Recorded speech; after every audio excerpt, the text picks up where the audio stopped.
here to discuss all things NRL, AFL and anything sports related. Please give a warm Aussie g'day to the footy fanatic and America's own Corey Jackson in Outside the Sheds. Greetings and salutations and welcome to Outside the Sheds. Shedheads, I hope you feel that buzz. I hope you feel just a jolt of energy racing, coursing through your body right now. And I also hope you had a great week leading up until this feeling we should all be having right now. Because as we start this episode of Outside the Sheds, and I greet you and say hello, and I am your host still, Corey Jackson, your Shedadamus. That buzz we're feeling right now is that there's a thing called Magic Round that's a matter of hours away from starting. It is a festival that we will all take part in. It's a festival that we will all watch. And if you're in Brisbane, you will really live the excess, the feel, the pump in downtown Brisbane. But as we start this episode of Outside the Sheds, we have to start with round 9. And I almost feel sorry for round 9 as we go into the 40-20 because it really got looked over, except for one major thing that happened, which we will talk about briefly.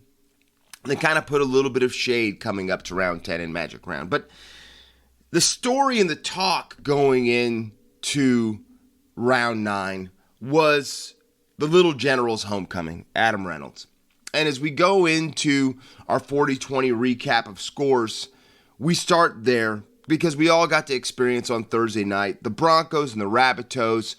Adam Reynolds being able to play against his former team in his beloved Redfern against, I don't know, a backdrop of a little bit of uncertainty that we all were feeling, a little bit of anticipation. So you just can guess what Adam Reynolds was feeling. But the Broncos prevail 32-12. And, like I said, we're going to go into this in more detail because I think we really need to unpack a little bit more about a lot of the occurrences and things that led up to this and why it was such a monumental match. Raiders 14, Bulldogs 4. I think, to me, the feel-good story of the entire round, because I don't know if Adam Reynolds is really a feel-good story because I don't think a lot of us feel he should have ever left South Sydney, but my feel-good story was the Jarrod Croker. We talked about this last week. The captain was back. He was going to play for his beloved, Green Machine. And you know what? The Raiders do win. They get that win. But in the midst of it, Jarrod Croker goes down with another injured shoulder. I think we can, whatever higher power you pray to, I think we should pray to it and say thank you, because Jarrod Croker's injury is only going to keep him out 2 to 3 weeks, that shoulder injury. It's not going to be a season-ending, and for Jarrod Croker, it could be a career-ending injury, but it's not that. He should be back in a couple of weeks, but it was just so sad to see him go down with that injury. But the Green Machine does get back on track with a victory. I would say maybe the most anticipated in some ways as terms of match on the field match of the round was the Battle of the West. Eels 22, Panthers 20, the 21-game home unbeaten streak coming to an end. And again, the reason the Battle of the West is such a big match. Sea Eagles 36, Tigers 22. We got to find out there's a third Trebojevic brother. We always talk about Jake and Turbo, but there is a third, and he made his appearance, and he did quite well. And we may be seeing him in the side for the rest of the season. The Tigers fought back, I guess you could say valiantly, but right now the Tigers don't need valiant fight backs. They need victories. And if they don't win this weekend, which is going to be a tough task, you start to wonder if some murmurs start coming back from the Tigers, because really they still only have, a couple victories, and all of the good mojo they built up will it be lost by this point? Roosters 44, Titans 16, Teddy, hat trick. One thing you can say about James Tedesco, as he goes, usually so does the Chooks.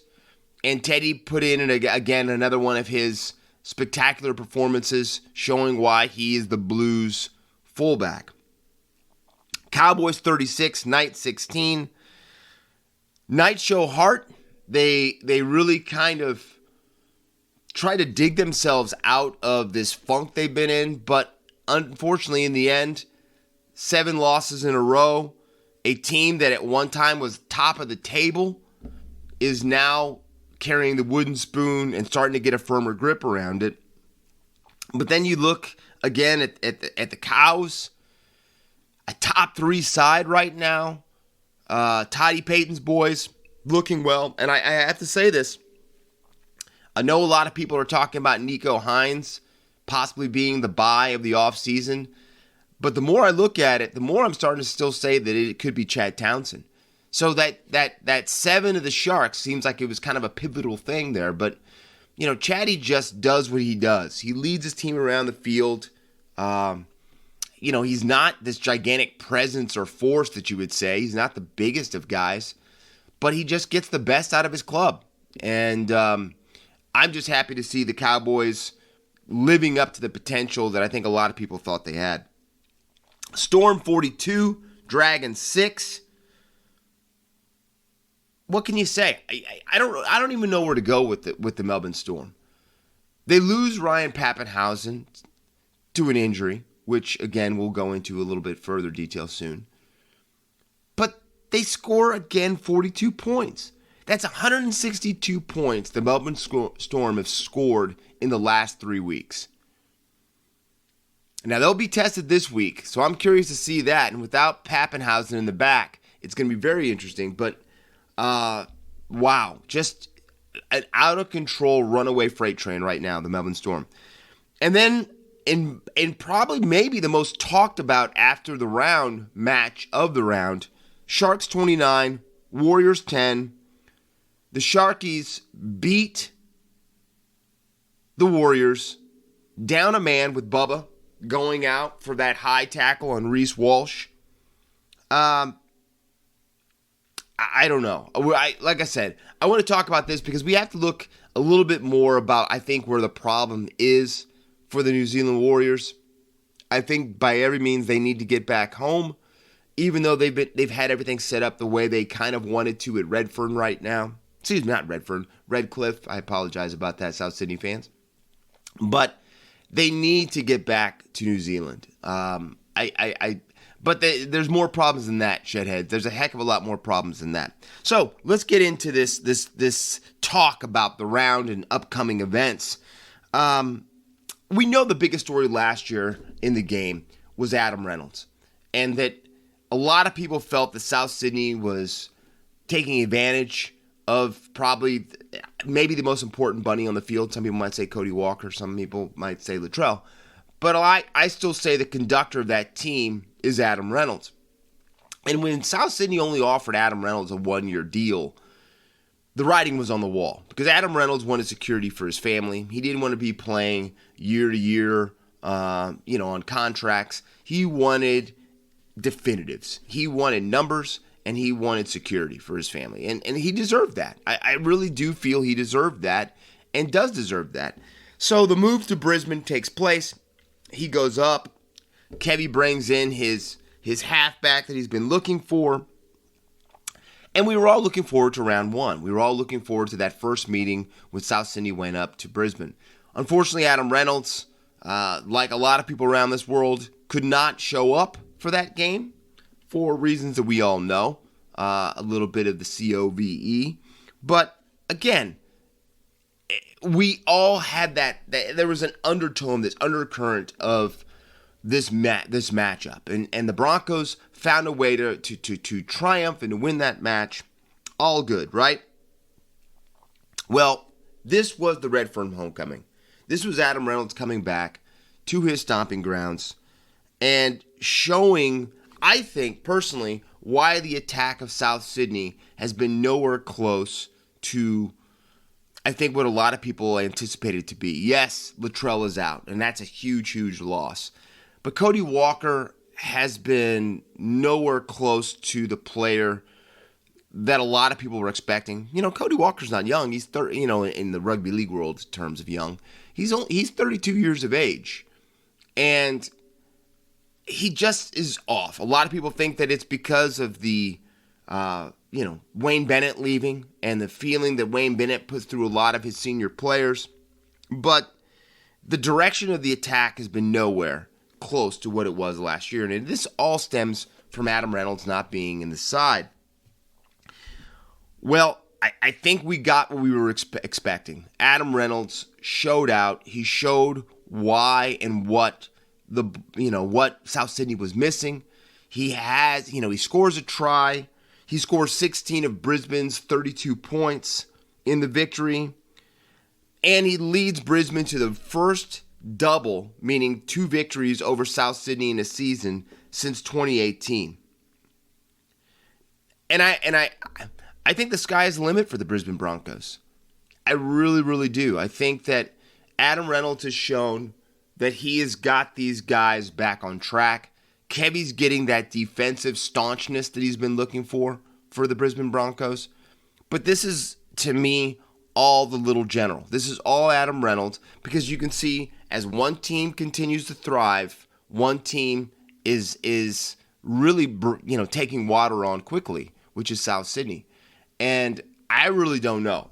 The only way South Sydney has a chance is for them possibly to, for Cody Walker to start playing like the player that I know that he is, and to see how long they can hold back, that flow that they need without having Latrell there. Because they've got to find something in the back, and Blake Taft has not really done that yet. So there's a lot of questions to be answered in South Sydney. And I don't know really what's going to happen. We're going to see some shake-up there. We're getting ready to talk about again for them. But it's going to be interesting. It's going to be very interesting. And I don't really know what it, I heard Corey Parker say that he thinks that they're not even going to make the 8 this year, South Sydney. So there's a lot of people already really jumping off that train, thinking that this is not something that is going to be fixed easily. Now, we can't go forward without talking about the second biggest story of the week, and that was the Battle of the West. I know about the Battle of the West firsthand because of the great Dom Gonzalez. My interview piece for this show, my good friend over in Australia, his passion, dressing all of his children up in blue and gold, taking poor Sonia and getting her under. Now we're not going to talk anymore. But Dom, happy wife, happy life. Anyway, I know about the Battle of the West because Dom talked to me about it. I'm saying his cousin is a gigantic Penrith Panthers supporter. So when you live in Western Sydney, you know about this fight. You know about this battle. You know about the, I don't want to say hatred between the teams, but there is a strong dislike between these two teams. And we really, really, really, really got to see this because no one gave the Eels much of a shot at this match. But you already started to feel going into the match that this was going to be a little bit different. And the Penrith was going to have to come over the top of things they weren't used to having to come over the top for. First off, to start, we get word that Ivan Cleary has a knee infection that is so bad that he's in the hospital, and was actually going to watch the match from the hospital, as long as his incredible nurses let him, was going to watch the match from the hospital, but was going to be in contact with the team because he wasn't going to be able to get there. So that's one thing. And then Cameron Ciraldo comes down with COVID. So now you have the head coach and the assistant coach out of the match, and you wonder, you start thinking, okay, well, Is this Penrith side that is pretty battle-tested? I'm saying they've won 21 in a row at home.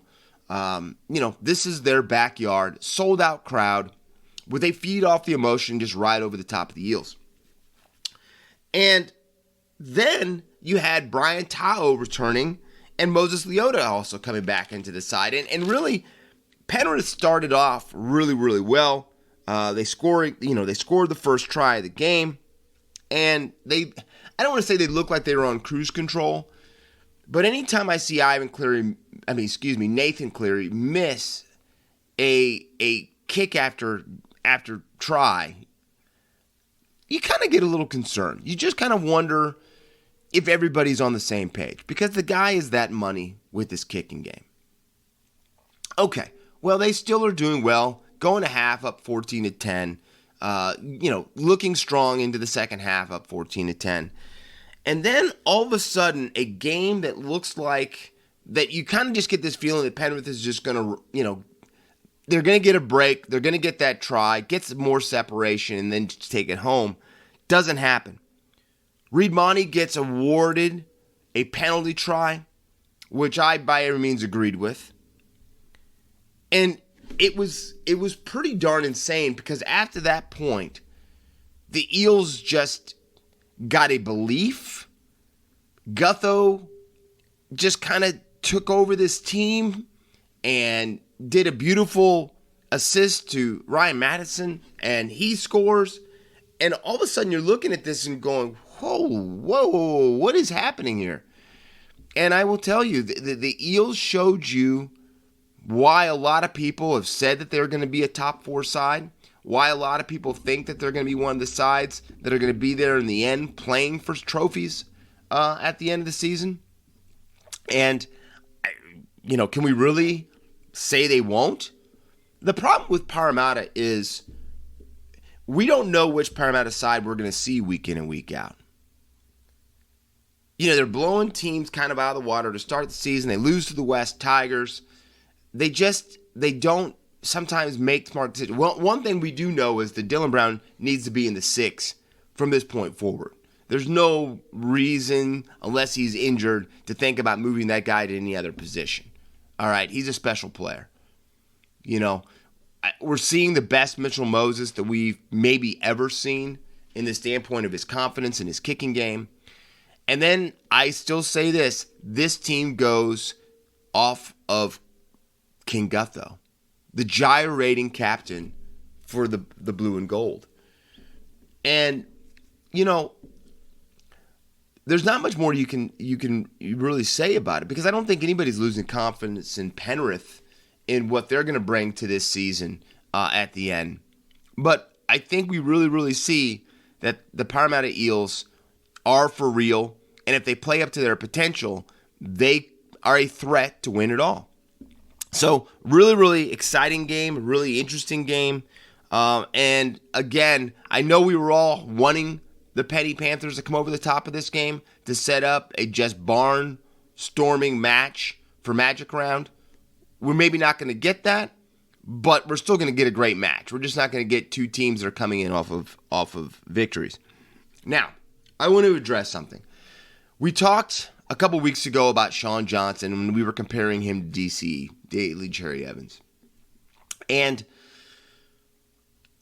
I was saying how the different direction for both these teams, that we were probably thinking that we were going to see this rivalry be something that we saw for years to come, and it didn't pan out that way.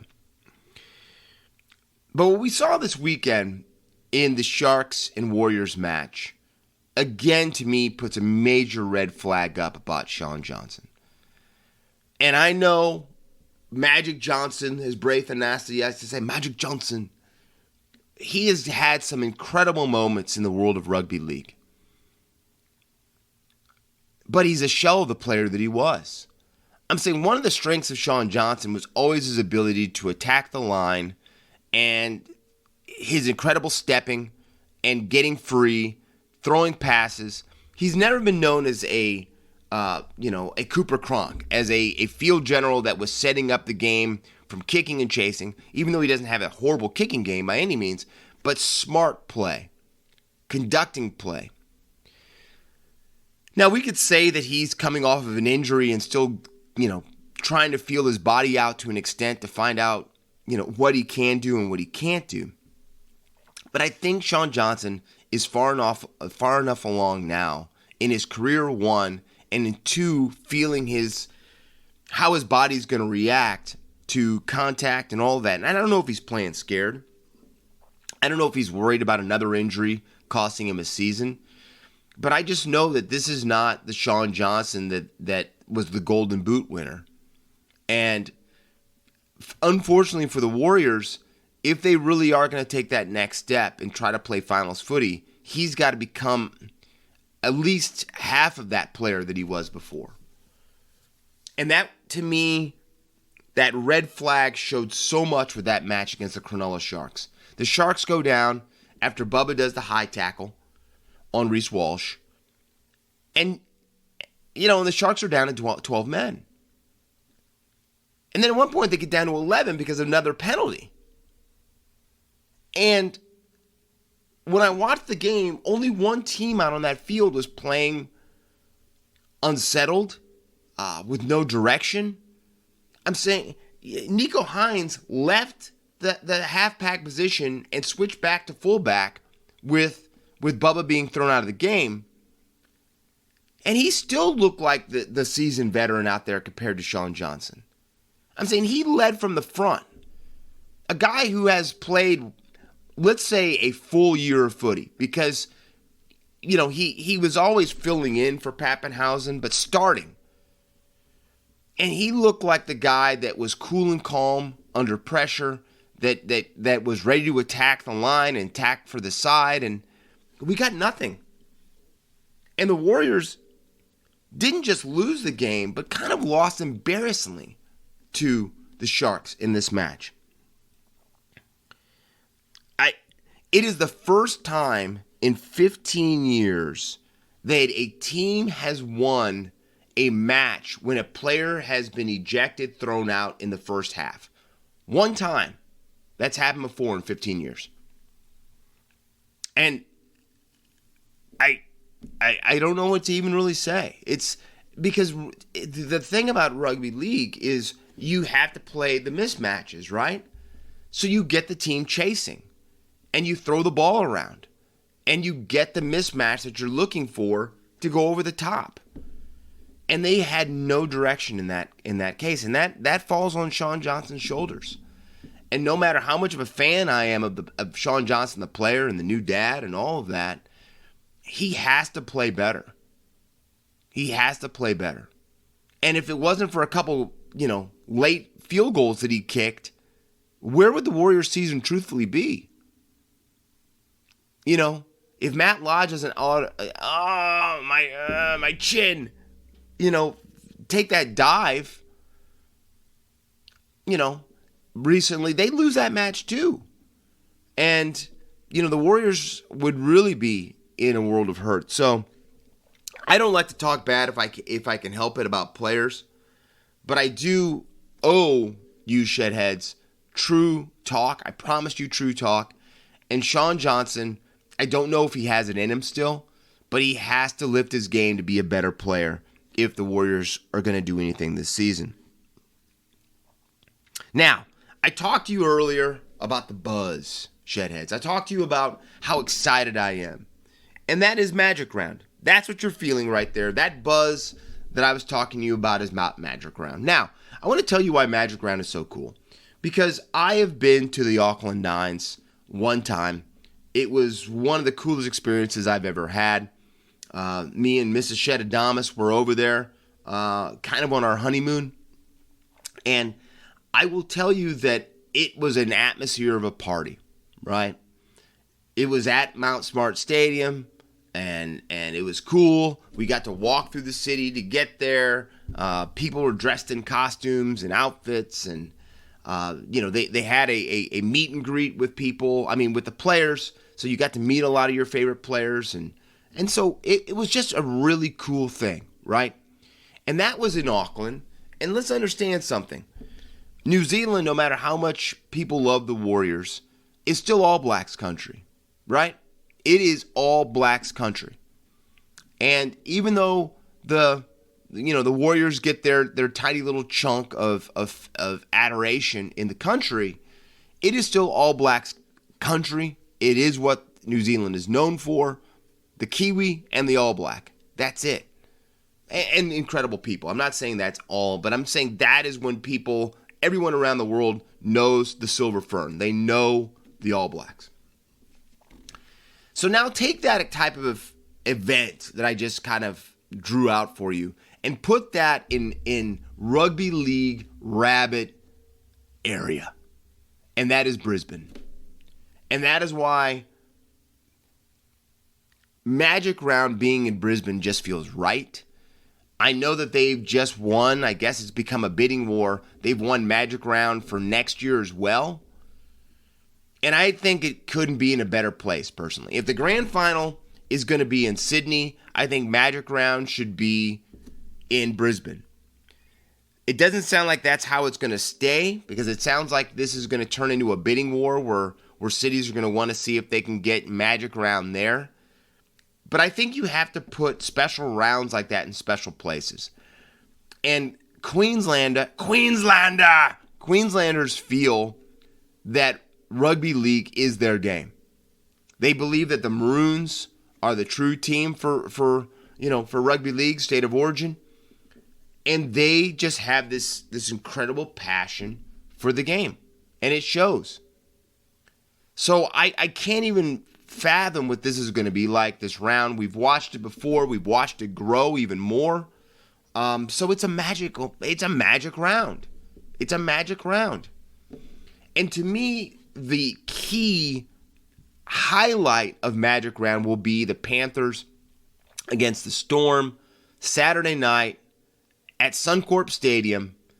I can't really think of a better venue and prime time match for us to all watch. And two things I know are things that are really we wish we had, and that was an unbeaten Panthers side coming in and not having that loss in the record from last week in the Battle of the West. And we all wish that Ryan Pappenhausen was there, because we want the best of both of these teams when they go head-to-head, right? But I don't think that's still going to damper how incredible this match is going to be. And so I can't tell you how excited I am. I can't tell you more. That is everything you need to know of how important I think this round is going to be. And I think we've got some incredible matchups, which we're going to get into very, very shortly when we're doing our picks for this round. Now, unfortunately, we've got to talk about the bad just as much as we've got to talk about the good in this show, on this show, through this show. And we've got to talk about two key injuries that reverberated through the game this weekend. And the first one I just talked about was Ryan Pappenhausen, a guy that you would have to say is been in form for quite a while, a guy that is exciting in so many different ways as a player, and you have to say is only getting better as he goes through his rugby league career. But Pappenhausen is now lost to the Storm for 4 to 6 weeks with a hamstring tear and a PCL injury. And no matter how much I love Ryan Pappenhausen, the thing that you have to say is he is not the biggest guy in the world. And a lot of times when I watch Pappenhausen play, I'm always bracing for an injury to occur. I'm bracing for him to possibly get hurt. And I know all these guys can get hurt. I'm saying there's no player that makes it to the grand final, the last game of the season, that doesn't have some type of injury. And so we get that. We understand that. But he's just not a big dude. He loves raising greyhounds, Pappenhausen. And he's kind of built like a greyhound. And you just kind of sometimes go, oh, he's not going to get up from that one. And he does. But this is going to be a key loss. And I know that, Bellyache somehow just finds new pieces to slot in. We have to remember every single player that's played fullback since Billy Slater left has been a fill-in. Like, he's going to take the place of Billy. Okay, well, this guy isn't going to be able to live up to how great Billy was. And whatever, is it the gods or is it just the god that is Bellyache? He gets that right guy in there. So it is going to be very, very fascinating to see how he sets this up, who he puts in the right place. But again, you're also looking at a club that's got Jerome Hughes, Cameron Munster, the Wombat, the Hectic Cheese. He's got the players in the strike to actually get this done. So that's going to be, we're going to have to wait to see how the rest of the Storm season goes. But I do think that we're going to see some pretty special stuff because, what better way for them to go up but against the Panthers the first time out of the blocks. And then the other key injury was the Rabbitohs captain, Cameron Murray, who a lot of people really feel is kind of the future captain for the Blues. And he, you can thank the gods about this because he re-injured his already surgically reconstructed shoulder, but thank gosh it's only going to be minor surgery. But that minor surgery is still going to cost him 3 to 4 weeks and possibly might see Cameron Murray out of State of Origin Game 1. Now, it may be too soon to tell if that's going to be a true statement that I just said, but I already know that Brad Fittler is already thinking about some different key combination changes to brace for the loss of not having, him in the side. So because of this, Cody Walker has been named captain going forward until his return for the Rabbitohs. And I'm wondering if this jolt to Cody Walker, this new captaincy, getting this armband, if this will kickstart his season, because now Cody Walker won't be thinking about just Cody Walker. He's got to think about all of his team. And by no means am I saying that Cody Walker's a selfish player, but he's a gun. He's looking to get his. He's looking to score tries. He's looking to set tries up. But now he's got to think about lifting his teammates. He's got to think about watching about how his teammates are going and putting them in the right place, all that type of stuff. So, yeah, this is going to be very, very interesting. And I can't wait to see how Cody performs in this spot. But I know the rugby league world just wants to see, Murray get back out there to put on that beloved South Sydney jersey. Now, one of the big moves that a lot of people think changed the way that, I don't want to say how rugby league is playing, but the transfer market, the trading, the signings, a lot of this was changed because of a move years ago when the Gold Coast Titans thought they had signed their halfback of the future and were going to bring Daly Cherry Evans home, back to Queensland, right? And it looked like that was the case. It was a big-time deal. The Titans felt strong about their future. And then DC backflipped. DC had a change of heart. DC felt that Manly was home, got a good deal, turned his back on his deal that he had signed with the Titans, got out of it, and the rest is history, right? Well, it looks like the Titans haven't learned anything from it because they're back in negotiations with a player for Manly and back, I guess, fiddling with the halves because Manly 5'8" Kieran Foran is set to sign a 2-year deal to go to the Gold Coast Titans. And I don't think this is going over too well inside the sheds for the Manly Sea Eagles. We don't know if this is because Josh Schuster, who a lot of people felt was the 5'8" of the future going forward, it's because he said that he wants to be playing 5'8" for Manly next year. I don't know if any of us will ever know deep down what is going on there. But I do know how beloved Kieran Foran is in that locker room. I was so excited when he re-signed that deal to come back to Manly because I think in the end, we're going to all agree that he probably should have never left Manly. Manly gives Kieran Foran, I don't know, a sense of home because I think he goes back and remembers and he thinks about, when he was young, how they took care of him, all that type of stuff. Because since he left Manly, he had an okay time with the Bulldogs. He probably doesn't even want to remember his time with the Warriors. But that just felt right when he went home, when he went back to Manly. And I know that he likes that part of the country, Gold Coast, but I just don't know what type of player. And I know, excuse me, Shedheads, but I know that he really will be a key signing if he goes to the Gold Coast Titans. But, my gosh, excuse me. But I don't know if that's the right move for the player. And I think the stability he adds to Manly will be key for the Titans. But I don't know if that's where I don't know if that's the jersey he should be really pulling on. I would love if he finished his career out with Manly, played another 2 or 3 seasons, and then retired, a Sea Eagle. But it doesn't look like it's going to be the case. But again, we didn't think that DCE was going to be with Manly either. So I think this might be a story we need to watch. I think this might be a story that still has some moving parts still in the future. Even though Kieran Foran seems like he's pretty much a straight-up guy. When he says he's going to do something, he's going to do it. So we'll have to wait and see. Now, talking about movements and developments of players out of favor, all that type of stuff, a really strange situation happened this week.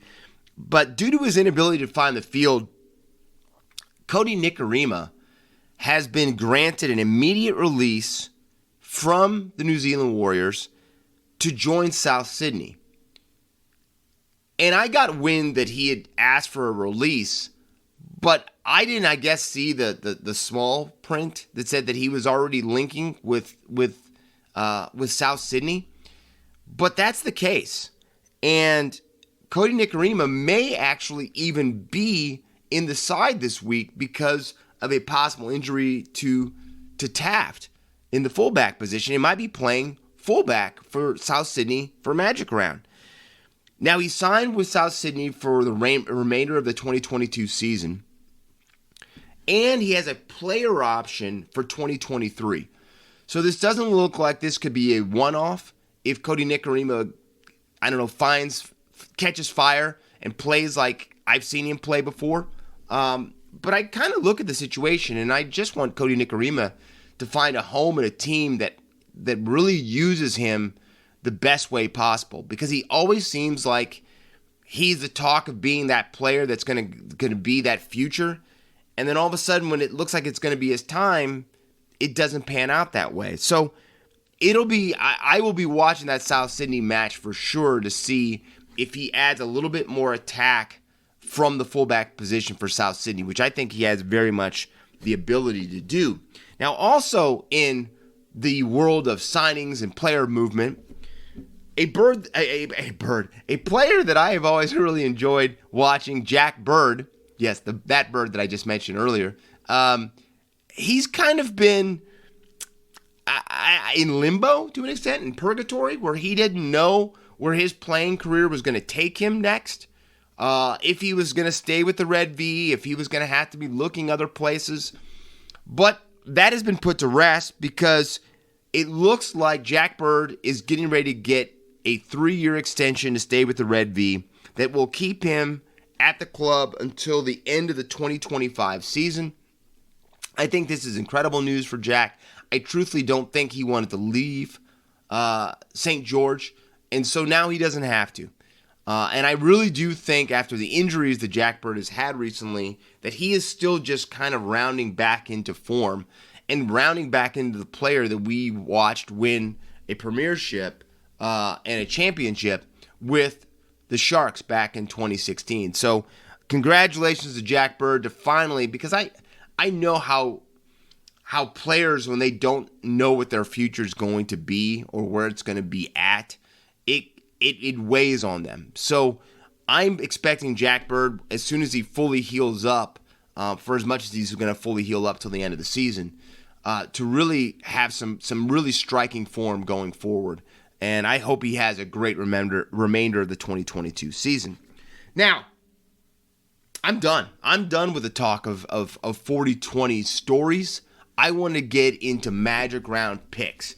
We saw, and I hope you're paying attention, Shedheads. I hope you're really keeping track, because your Shed Adamus went 7 for 8 with his picks this last week. And I'm not going to pat myself on the back too strong, because I don't want to hurt that rotator. But that was a great picking session we had last week. We were pretty dialed in. And we won't talk about the fluke of the one miss that we had. So let's go into this. Round 10, Magic Round. Let's go into these matches. Friday night, Knights versus the Bulldogs. A 7-loss the streak on one side, 7 in a row in the loss column for the Knights against the Bulldogs. I don't know if Gus has gone down to the sheds to fire the boys up again, but I'm going with the Doggies over the Knights. And then some people up in Brisbane think it's the match of the weekend, but the Broncos taking on the Sea Eagles. The little general coming back after having a week of celebration after beating his old club. I'm taking the Broncos. I think that Kevy's boys are finding form. I think the confidence is through the roof. And I do think that they come over the top in a really good match, but they beat Manly on Friday. Saturday, Rabbitohs versus the Warriors. I'm going to say this. I don't know why I'm making this pick. I think the Warriors, after being embarrassed about how they lost playing playing against a team with 12 and then 11 men for a little while, I think they rebound and they get the victory over the Rabbitohs. Dragons versus the Titans. I just for some reason think that with Campbell coming back to play fullback, I think that the Titans find the form that it looked like they were starting to kind of find a little bit last round. I think they come over the top. I think they get the victory. I think that Gold Coast beats the Dragons. Panthers versus the Storm. I don't know where to go with this match. I was really, of all the matches this week, this is the one that I had to walk away from and come back to really figure out who I thought was going to win it. But I do think the Penrith Panthers will win. I think that loss for Pappenhausen is just enough to see the Panthers get over the top of the Storm. Sunday, Raiders versus the Sharks. I'm going to say this right now. I am not picking against the Cronulla Sharks unless it's a very, very, very, very much a strobe light event that really shows me why I should. I'm got the Sharks over the Raiders. Eels versus the Roosters. This, to me, is the biggest match of the season right now up to this point for the Sydney Roosters. They have to play their best footy of the season this weekend to show that they can be the side that your Adamas thought they were going to be, but a lot of people thought they were going to be this year. So I have the Roosters coming over the top of the Eels. I think an Eels team that is going to be feeling really good about themselves, an Eels team that just got done winning the Battle of the West. And if I'm just taking the Roosters in this. And then finally, the match to end Magic Round. The Cows, Todd Payton's Cows versus the Tigers. And right now, after watching an interview this week with Todd Payton, it is very, very, very tough for me to pick against the Cowboys.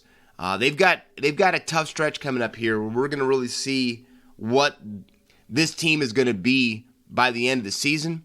But I think that they will handle the Tigers and get that victory. So, that is our 40-20 recap and breakdown. Let's go on the mark. And we had some really exciting stuff happening in the world of the AFL this week, and some pretty big stories. It started off with that team, the resurgence. We should start calling them the Port Adelaide Phoenix, because this team that was smoldering and on fire have been reborn. The Power 86, Bulldogs 69, 3 straight for Port. And unfortunately for the Dogs, more injury woes creeping into the side. Dockers 102, Roos 24. Freo rolls as the Roos roll over. Tigers 113, Magpies 86. Dusty's return takes the Tigers over the top of their dreaded rival. Suns 75, Swans 61. I got to tell you something, Shedheads. If you picked the Suns in that match, more power to you, because the Sybil Suns, the multi-faced Suns, somehow find a way to stun the Swans. Cats 88, Giants 35. The victory for the Cats leading to Cameron stepping down as the head coach. And, we talked about this a week or two ago on the show about him being embattled. But Leon Cameron finally has been put to the sword. Bombers 108, Hawks 81. The ill-stricken Bombers somehow find it in them being down players, being down in the match, to come back to right over the top of the Hawks. That's a brutal loss for Hawthorn, and we'll have to see if this one has lasting effects. Lions 105, Eagles 30. I'm going to tell you something. I'm not going to talk much about the Lions. Shedheads, I just want to know how excited you guys are to watch the future battle between the Eagles and the Roos. This could be a match so bad that it goes down in history as being one of the greatest matches in AFL history. Demons 93, Saints 55. Well, the class of the competition continues to shine, continues to show what they are, and continues to, again, I would have to say this, pulling away a little bit from the pack with the way that they're playing. And then finally, Blues 116, Crows 68. Big 6 goals for Curnow. And the Blues, again, get back on track and back in the win column. Well, we start off in our recap on the mark by starting with Great and Western Sydney. And after a 53-point loss to the Cats, embattled coach Leon Cameron finally put himself to the sword by stepping down as the head coach for the Giants. I think we all saw this coming. I think we all saw the writing on the wall. I think we saw Leon Cameron when talks broke off about a contract extension. I think a lot of us knew what that meant, that really GWS was kind of looking for a reason and a way to move on from Leon Cameron as the head coach. Now, he's going to be honored this week in this final match because he's going to coach one last time for GWS so we can be honored against Carlton. And the thing about Leon Cameron is he had some very, very, very big wins for GWS. The problem is he just could not take them over the top to have them win that grand final like I think that a lot of people thought that they had the strike to do a few years ago.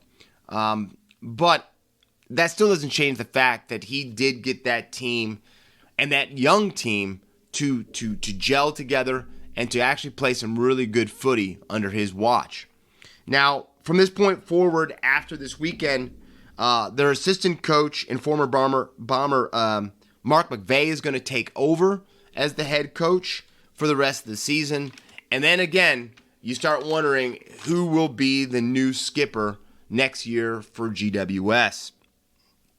Now, there was a couple good feel-good stories this last round in the AFL, but to me, the real one that really, to me, that jumps off the page is after 8 weeks away from the club that he loves, we got to see Dustin Martin run back on the field in the yellow and black after he took time away to get his mind straight, to grieve a little bit for his father, his best friend, and try to get himself stable and to get that hunger back in him to play the game that he makes look sometimes very, very easy. Now, to me, the great thing about Dusty's coming back is how the entire Richmond club lifted, right? They played with a passion and a strike that we haven't seen a lot through this season. And I'm going to say Dusty, after looking a little, he did look a little, I don't want to say out of place, but he did look like it was taking him a little bit of time to get comfortable in the game. But, after he finally calmed down a little bit, he still gave the don't argue. Might have been a little bit high, but 23 touches and 2 goals later, I think we can say that Dustin Martin is very much getting back into form and hopefully going to have an incredible remainder of the season. Like I told you before about loss, when we talked about loss, I talked about my loss. The problem with loss and grief is it comes in waves. And hopefully Dusty gets that structure, which Richmond is known for, to help him feel comfortable and relaxed, and to make his mind at ease. I know Richmond puts in a heap of time with players to help their mental side of the game. So hopefully he takes advantage of that. I know he's comfortable with that. And people who are upset that after the match Dusty didn't want to do interviews, come on. Step off yourselves for a little bit. What that kid has gone through, what that young man has gone through recently, and he's never been a guy that wanted to sit in front of the microphone and show his pearly whites and smile at the camera. That's not the guy that he is. He's very guarded. He's very private. And so after a huge moment like that he just experienced, why would anyone think that Dusty was going to run to the microphone? You're insane if you thought that. So welcome back, Dusty, and I'm looking forward to the rest of the season for you.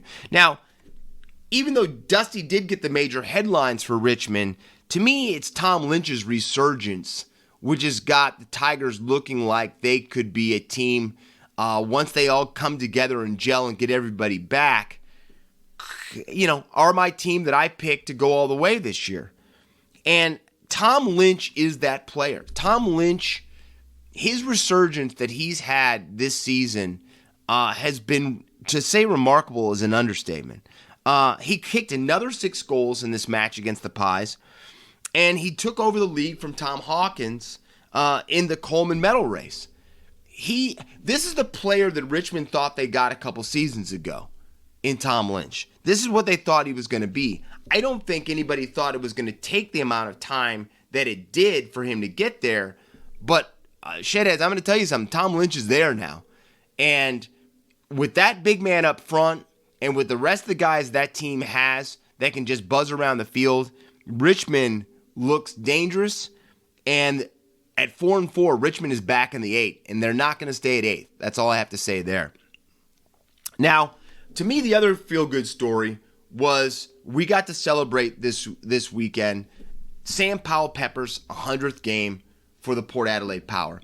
And the reason I say this is something to really reminisce and to call to attention is Sam Powell-Pepper has not had, I would say, the easiest transition to Port Adelaide, and to get him, how should I say this, his foot embedded into the team. And he's had his ups and downs. He's had his tough times and his tough moments. And a lot of it is, he's a young man still. But we got to see him reach 100. And that is so huge. And I think the thing that really showed me the difference with Sam Powell-Pepper and how he is a raging bull on the field. We know that. He's one of my favorite players to watch. But the moment he let his teammates run past him and he grabbed his little daughter and he slowly walked with her, and the way that he was looking at his daughter as he walked towards his banner, how gentle he was with his little one, I think all of that, as we talk about it, I think all of that shows you the transformation in Sam Powell-Pepper. And to me, it was beautiful. To me, it was one of those moments that I think none of those teammates at Port Adelaide will forget. A lot of those players say that Sam Powell-Pepper is easily the most loved player on the side, that he is always caring about his teammates. He has got the biggest heart of anybody there. And so I just really love to see that. I really love to see that he's transformed into this man that I think, I'm going to say this right now, Shedheads, I think Sam Powell-Pepper, before it's said and done, will one day be the captain of Port Adelaide. That's how much I think and how important I think he is to the side. Now, after all of that fanfare and celebration, we also got to see the Power go up there and get a victory 86-69 over the Bulldogs, which marked their third straight victory and gets them a game and some percentage points out of already being back in the top 8. And with the next 3 weeks, they have a very winnable schedule where I think personally they will win at least 2 out of the 3. They've got the Roos, the Cats, and the Bombers as their next 3 matches. To me, the Cats match is the only match that stands out as a match that they could lose, but I think that they're going to win 2 of those 3 for sure, and I really think that you're going to start seeing them ascend the ladder. I don't know, will they make it all the way up into the top 4, but we are still pretty darn early in this season, and if Port goes on the winning streak that I think they have the possibility to go on, they're going to be right in the mix at the end. Now, for as excited as we are about how well Port is playing, the woes for the Bulldogs, it's starting to get worrisome. Marcus Bontempelli didn't play in the match because he was being rested, but in that match they lost Tim O'Brien, Latham Vandermeer, and Cody Whiteman. All right, you cannot, as a side, continue to lose players the way that they've been losing players and think that you are going to be able to raise another flag. And the club has already shown that they are kind of a little bit of an up and down club so far this season. I know under Beveridge the ship will be straightened and it will be corrected, but you can only correct so much if your guys keep going down. And we'll have to wait and see. I know that they've got some winnable games, just like Port Adelaide, coming up in the future, where they might be able to use that to piggyback off of some multiple wins to get that confidence going back. But they are going to be really tested, and like every AFL club, like you guys are probably thinking, come on, Corey, everybody's tested. I know, but I think a lot of people were expecting this side to really, really, really push for the top 4 position. And I don't know if they can reach that either. But I know that they have the strike in it, and we got to see that with, to me, the shining moment of the match for the Bulldogs was Buku Kamis coming in and kicking his first goal for that team. This kid is a gun, and this kid might be that lightning rod to now hit the Bulldogs. He is a freak. I think he scored. I think I've read that he's kicked 10 goals in the last 3 matches in the VFL. He is a strong young gun, and I hope that and you can see how beloved he is. When he kicked his first goal, I don't know if I've seen a club run to a kid that kicked his first goal and celebrate him with him the way that they did. It was kind of a little bit of a spine-tingling moment right there to see that. And I love to see it. I love to see the young players really excel and come back into their own there. So congratulations to Buku for coming on the scene, and I can't wait to see what he does for the rest of the season. And fingers crossed, hopefully help lead the Bulldogs back to where a lot of people think they should be. Now, I know that was a somewhat feel-good story and not feel-good story at the same time, that last story. But we've got to talk the bare bones and the truth and the pain sometimes of the game. But even though they got their victory last week, the Carlton Blues were really given a painful right cross blow to the chin on Sunday when they lost Harry McKay to injury. And this injury isn't going to be something that is going to be something he's just going to be bouncing back from and coming back in a week or two. It's a 6-week injury. It looks like it's a lateral meniscus injury. And this is huge because he's kicked 20 goals so far this season for Carlton, and he's one of the strike players for that team. And with Carlton being 6-2 right now, they're going to need all the guns they possibly can, because this is a side that isn't used to, how should I say, winning and staying on top. And when you have a team like that who's kind of learning to win together, they're kind of younger, and they've got a new coaching staff in there, and everything's been positive up to this point pretty much. What do they do when they get a little bit of a negative moment? What do they do when they get a little bit of a negative kickback to them? And that type of a player loss is huge for a young team like that. So hopefully, Carlton can figure this out. They can kind of get their ship straight, and that the rest of the team steps up to get those goals that are going to be missing as long as Harry's out. But like I said, that's why we love footy. That's why we love the AFL, because for as tough as this game is, we're expecting to lose players week in and week out, and this is going to be one that Carlton's going to have to find a way to come over the top of and figure out. Now, we did pretty well last week in our picks for the AFL. I think we went 6 for 9, right? Yeah, we went 6 for 9, so not too bad. Not the 7, but hey, we add all of those victories up for me for the NRL and AFL picks. Last time I checked, you're making a house payment, Shedheads. You're making a house payment. So let's get into these picks for round 9. Unfortunately, we don't have a magic round scenario for this round, but we've got some really key matchups. Starting out on Friday, we've got the Bulldogs versus the Pies.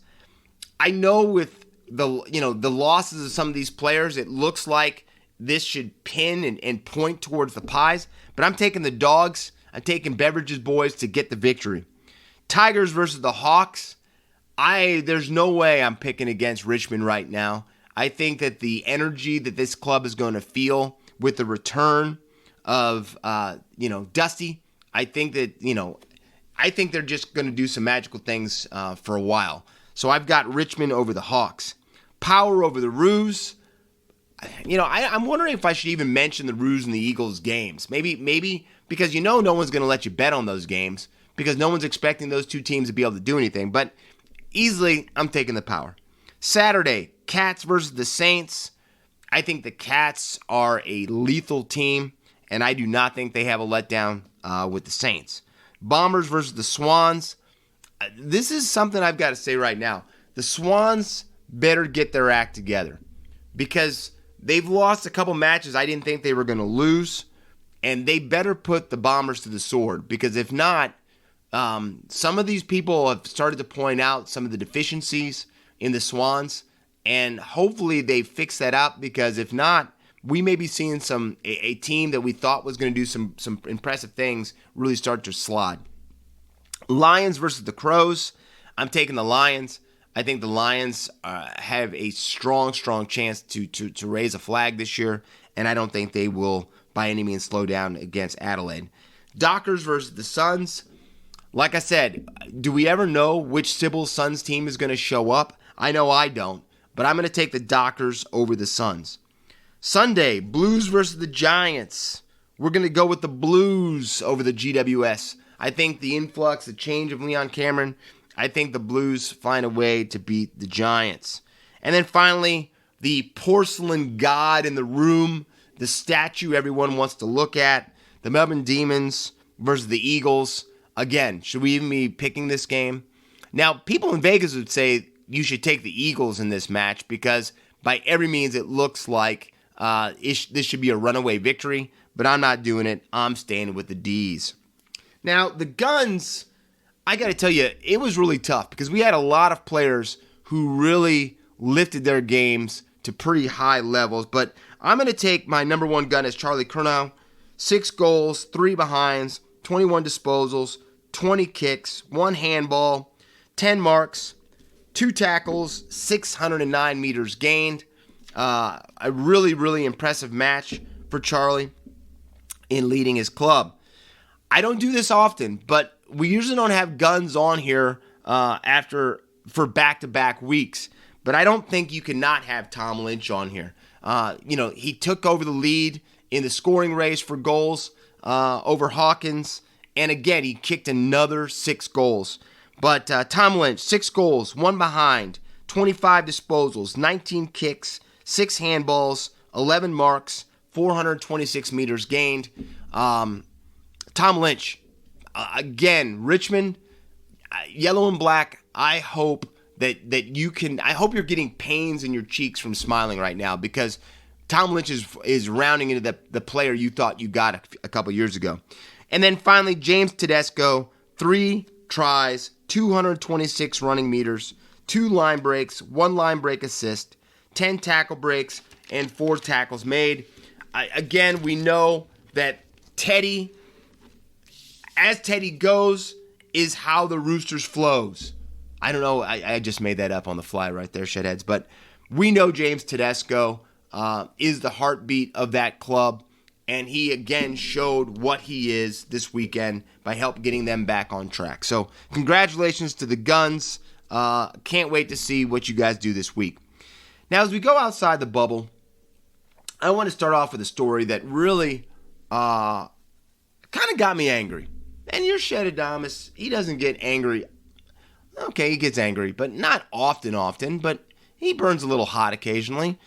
But I don't really even know how to start off with this. How do we say this? The frustration that I have sometimes with awards, and I know a lot of players will say award is what an award is. The only award you should care about is the trophy at the end of the season. I understand that.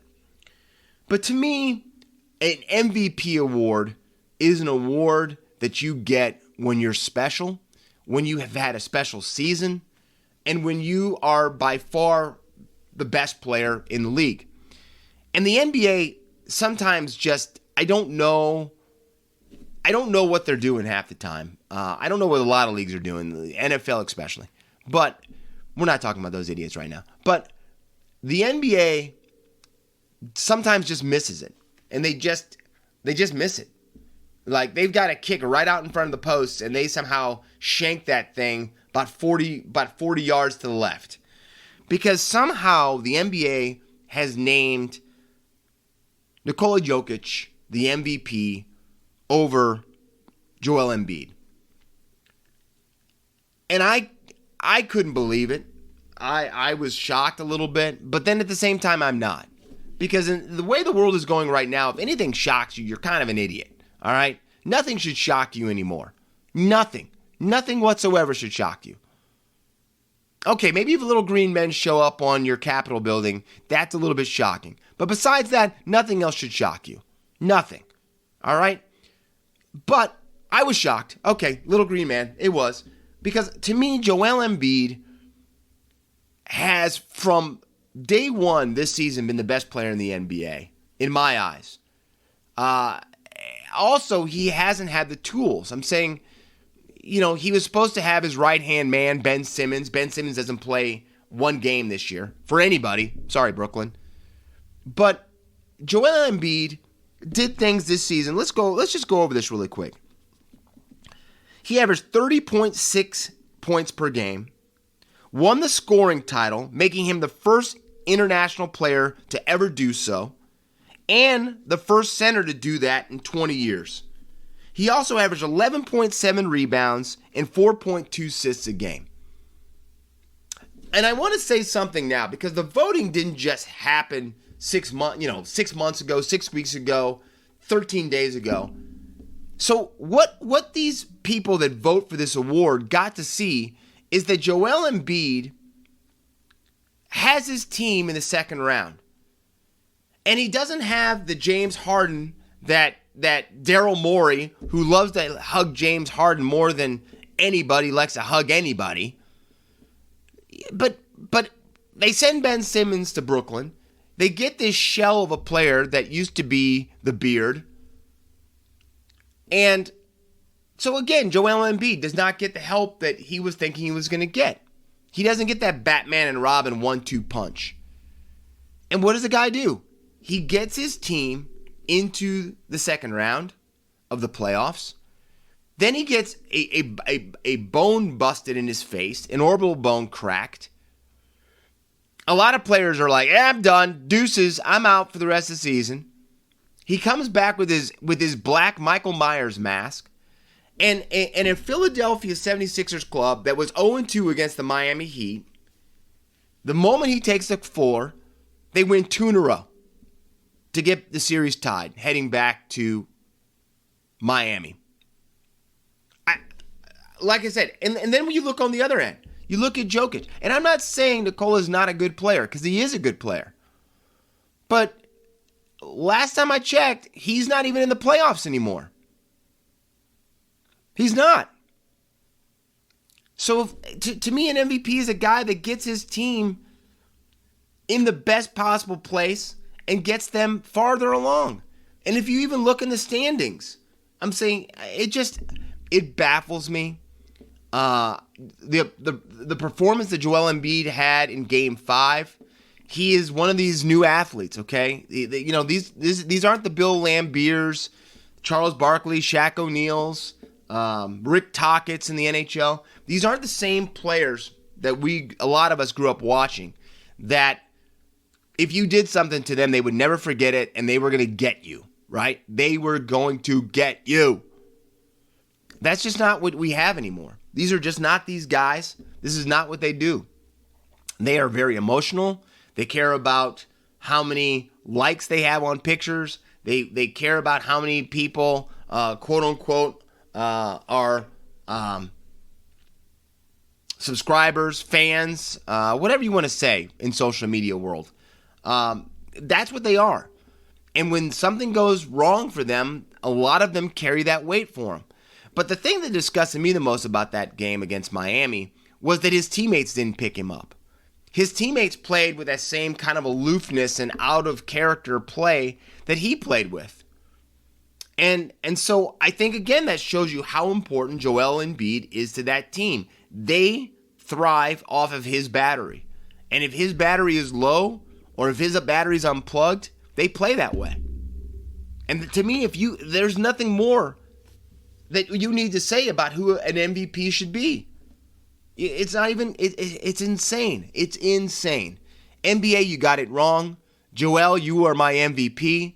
And that's how we're going to end this right now. I'm getting off my soapbox. My ankles are hurting. But MVP to me, number 21 for the Philadelphia 76ers. Now, you guys know I love myself some NHL. And we've watched some pretty incredible hockey for this first round. But we have 4 elimination games tonight in the NHL. Starting tonight, the Oilers at the Kings. The Kings are up 3-2. An Oilers club that has to win this series. They have maybe the 2 best players on the same team in the NHL with Connor McDavid and Leon Draisaitl. They've got to get over the hump and win a round in the playoffs together. They have to. And then the Kings know they do not want to go back to Edmonton. The Kings know that they have to find a way to win this game for Dustin Brown on home ice tonight. This is going to be an epic match tonight. This game is going to have everything that you want in an NHL game. So that is one of the elimination games. Hurricanes at Bruins. The Canes are up 3-2 there. A lot of people think the Canes are the better team and they should win that series anyway. But Boston is just that rash you just can't get to go away no matter what you seem to put on it. And they are once again being that rash to the Canes. Leafs at Lightning, the other major series that I can't get enough of. The Tampa Bay Lightning. Let me tell you about this team. This team has won 16 games in a row after a loss. That is why they are the 2-time defending Stanley Cup champions, because you can't kill them. And tonight they're going to have a chance to prove that you can't kill them again because they're facing elimination.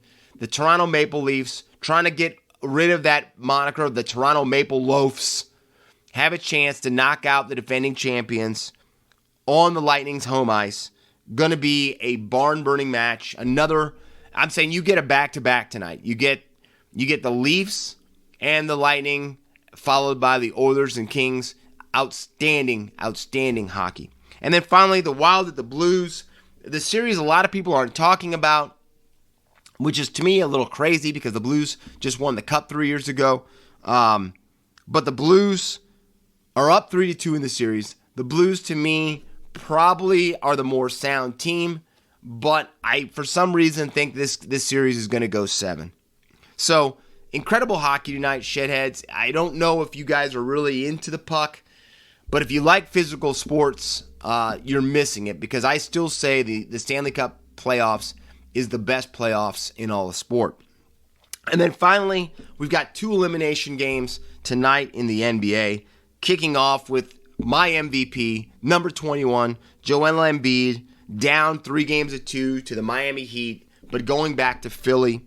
I don't think LL Cool J sang the song that way, but we'll think it that way. Let me put it this way. Joel, Sixers, you better not lose this game tonight on home on home court because you might have to run out of the building before it burns to the ground. Do not play with Philly, fan. Get the victory tonight. Get it to 7. And then, Joel, you can show why you're the MVP. And then, finally, the Suns at the Mavericks.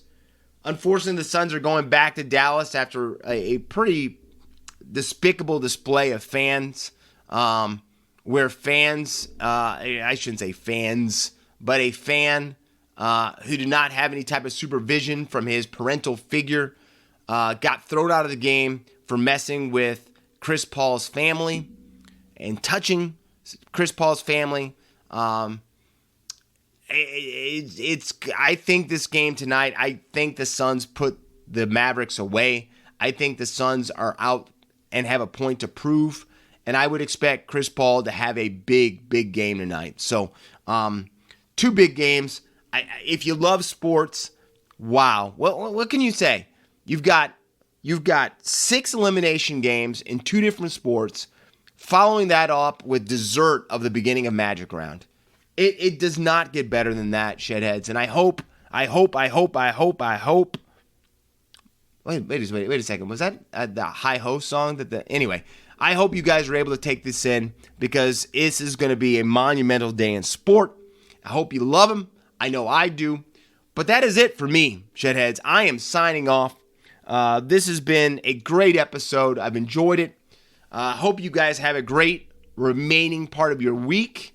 I hope you guys are ready for some Magic Round, some elimination games, and for some great AFL games. But until next week, stay out of trouble. Don't get caught. I am your host, Corey Jackson. I am your Shedadamus, Mr. On Fire with the picks. But until next week, I will see ya. And that was another fantastic episode of Outside the Sheds with Corey Jackson, talking all things NRL, AFL, and all things sports. So please remember to smash the subscribe button and share this with your family and friends and show them what Australian sport is all about.